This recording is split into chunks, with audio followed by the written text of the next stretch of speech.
नहमदुहु व नसल्ली अला रसूलिल करीम कि मोहम्मद से वफ़ा तूने तो हम तेरे हैं, कि मोहम्मद से वफ़ा तूने तो हम तेरे हैं, ये जहाँ चीज़ है क्या लौहो कलम तेरे हैं। मेरे दोस्तों साथियों अस्सलामु अलैकुम।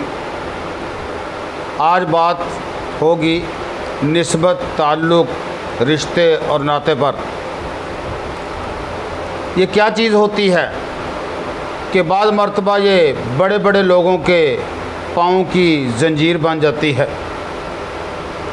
कि जी मैं फ़लाँ काम नहीं कर सकता, मेरे पीर मुर्शिद ने रोका है, अगर मैंने ये काम कर लिया तो मेरी निस्बत उससे कमज़ोर हो जाएगी। ये जो बड़े बड़े वो लोग जिनको हम मुआशरे का रज़ील तरीन तबका कहते थे, चोर और डाकू लुटेरे, तो उनके भी कुछ उसूल थे कि बाद मर्तबा किसी देहात के अंदर वो लूटने के लिए या चोरी और डाके के लिए जाते ना, तो पता चल जाता कि वो हमारे गाँव की कोई बेटी वगैरह वहाँ पर ब्याही हुई है, तो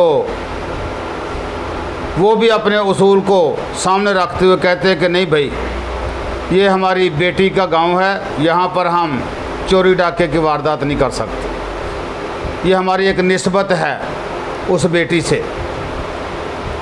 तो ये जो निस्बत होती है ना, ये जो बड़े ज़र्फ़ के लोग होते हैं वो इसका बहुत ही ख्याल रखते हैं और इसकी लाज रखते हैं, इसका लिहाज करते हैं। मुख्तसर तरीन ये है कि खलीफा सोम दोहरे दामाद नबूवत सैयदना उस्मान बिन अफ़्फ़ान रज़ी अल्लाह ताला अन्हु, आखिरी वक़्त है, लोगों ने घर का मुहासरा किया हुआ है, बाहर नहीं निकलने देते। प्रोग्राम है कि हज़रत उस्मान रज़ी अल्लाह ताला अन्हु को शहीद कर दिया जाए। वजूहात क्या थी, क्या कुछ कहा उन्होंने, ये लंबी बात है, फिर कभी इंशाल्लाह बयान करूँगा। तो मुख्तसर ये कि हज़रत उस्मान रज़ी अल्लाह ताला अन्हु ने जब घर का मुहासरा हुआ था तो अपने कमरे की छत के ऊपर खड़े होकर उन लोगों से कुछ बातें की, खुतबा दिया, जिसमें एक ये थी निस्बत वाली बात। सैयदना उस्मान रज़ी अल्लाह ताला अन्हु ने कहा कि ओ लोगो, तुम मुझे कत्ल करना चाहते हो, ज़रा ये तो सोच लो कि मैं कौन हूँ, क्या हूँ, मेरी शान क्या है, मेरा मकाम क्या है। ओ लोगो, मैं वो उस्मान हूँ जिसकी एक अदना सी बात ये है, मेरी इनफिरादियत ये है, मेरी इम्तियाज़ियत ये है कि मैं जब हुजूर अलैहिस्सलातु वस्सलाम के हाथों के अंदर जो मैंने हाथ देकर जब कलमा पढ़ा था, जब मैं मुसलमान हुआ था, जब मैं आका का ग़ुलाम बना था, जब मैं पीर का मुरीद हुआ था, तो वो हाथ जो मैंने आका के हाथों के दरमियान में दिया था, आज तक मैंने अल्हम्दुलिल्लाह उस हाथ की इतनी इज्जत की, उसको इतना एहतराम दिया, उसकी इस कदर लाज रखी, उसको तकद्दुस दिया कि आज तक मैंने उस हाथ को अपनी शर्मगाह वाली जगह पर कभी ना लगने दिया। ये होता है निस्बत का ख्याल। ये जो आसारे कदीमा होते हैं ना, यहाँ पर बड़े बड़े सयाह लोग आते हैं। तो इसी तरीके से एक मर्तबा दिल्ली की जो जामिया मस्जिद है ना, शाही मस्जिद, वहाँ पर एक अंग्रेज़ ईसाई आया अपना सैर सपाटा करते हुए।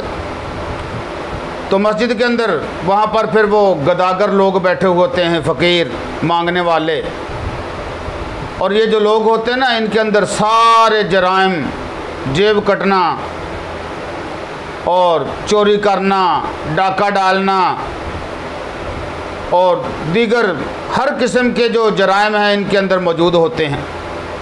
तो वहाँ पर वो सयाह आया, ये मांगने वाले बैठे थे, उसने अपना बटुआ निकाला, तो उसमें से रुपए का नोट निकाला, इस फ़कीर को दे दिया। बाद में जब वो अपना बटुआ और पर्स क्लोज़ करके अपनी पैंट की जेब में जो कि पिछली साइड पे होती है ना, उसके अंदर डालने लगा तो बेख्याली के अंदर वो जेब में नहीं गया बल्कि नीचे गिर गया। उसको नहीं पता चला, इसने अपनी आदत के मुताबिक उसको उठा लिया। अब ये सोच रहा है अपने आम रूटीन के मुताबिक कि इसको हज़म कर जाऊं, इसको छुपा लूं, खा पी जाऊं। लेकिन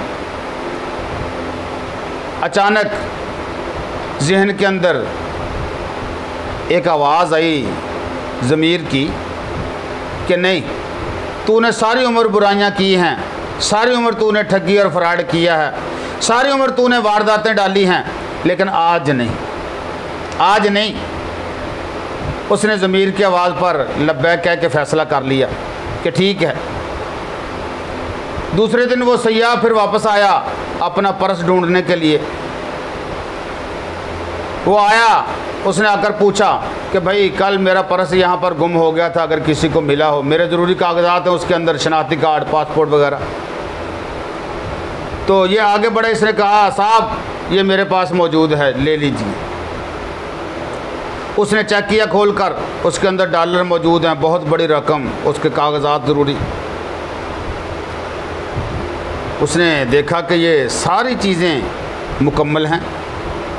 हैरान कि यार ये लोग, मैंने तो सुन रखा था कि ये बड़े वारदाती होते हैं, चोरों चक्के होते हैं, और मेरे पास तो इतनी रकम थी मेरे बटुए के अंदर, पर्स के अंदर, इसने कुछ भी नहीं निकाला। खैर उसने अपना चेक करके मुकम्मल करके उससे कहने लगा कि यार मैंने तुझसे एक बात करनी है, अलहदगी में आ जाओ। वो कहने लगा बताओ। कहने लगा यार मैंने तो तुम्हारे बारे में सुन रखा है कि तुम बड़े ठग लोग होते हो, फ्रॉडिये होते हो, तुम जेब कतरते हो, तुम हर वो वारदात करते हो जिसको लोग जराइम के नाम से जानते हैं, लेकिन जेब से निकालने की बजाय ये मेरा पर्स, ये मेरा बटुआ तो खुद ब खुद तुम्हारे हाथ में आ गया था। फिर ये क्या बात है कि तुम्हारी बदनीयती सामने ना आई, बदउनवानी सामने ना आई? तुम्हारी नीयत क्यों ना बदली इतनी बड़ी रकम देखकर? क्या तुमने बेईमानी छोड़ दी, अपनी आदत बदल ली, या शरीफ हो गए?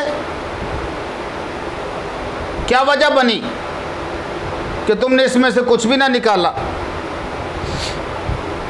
वो फ़कीर कहने लगा, मलंग कहने लगा, और अल्लाह के बंदे मैं तुझे क्या बताऊं, मेरे अंदर सारे जराइम मौजूद हैं। मैं बदउनवान भी हूँ, बदनीयत भी हूँ, बदतीनत भी हूँ, मैं चोर भी हूँ, उचक्का भी हूँ, मैं जेब कतरा भी हूँ। वो कौन सी बुराई है, वो कौन सी शाकारी है, वो कौन सी बदकारी है जो मेरे अंदर मौजूद नहीं? हर चीज़ मेरे अंदर बदरजा अतम मौजूद है। मैं पैसे निकाल भी सकता था, जानता भी था, समझता भी था, दिल भी करता था, लालच भी मेरे सामने आया था, लेकिन एक निस्बत ने मुझे रोके रखा।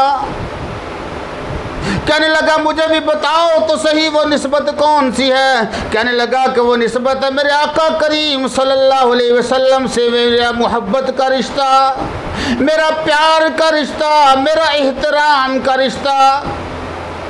मैं सारा कुछ करना चाहता था, लेकिन अचानक मेरे जहन में ख्याल आया, ज़मीर ने दस्तक दी, और अल्लाह के बंदे अगर कल क़यामत के दिन ये आदमी जो कि ईसा अलैहिस्सलातु वस्सलाम का कलमा पढ़ने वाला है, ये अपने पैगम्बर अलैहिस्सलातु वस्सलाम को लेकर यार अपने आका करीम सल्लल्लाहु अलैहि वसल्लम की बारगाह में आ गया, और हज़रत ईसा अलैहिस्सलातु वस्सलाम ने आकर शिकायत लगा दी, ताना दे दिया कि या रसूलल्लाह सल्लल्लाहु अलैहि वसल्लम, आपके कलमा पढ़ने वाले ने मेरे कलमा पढ़ने वाले का पर्स छुपा लिया था, रकम गायब कर दी थी।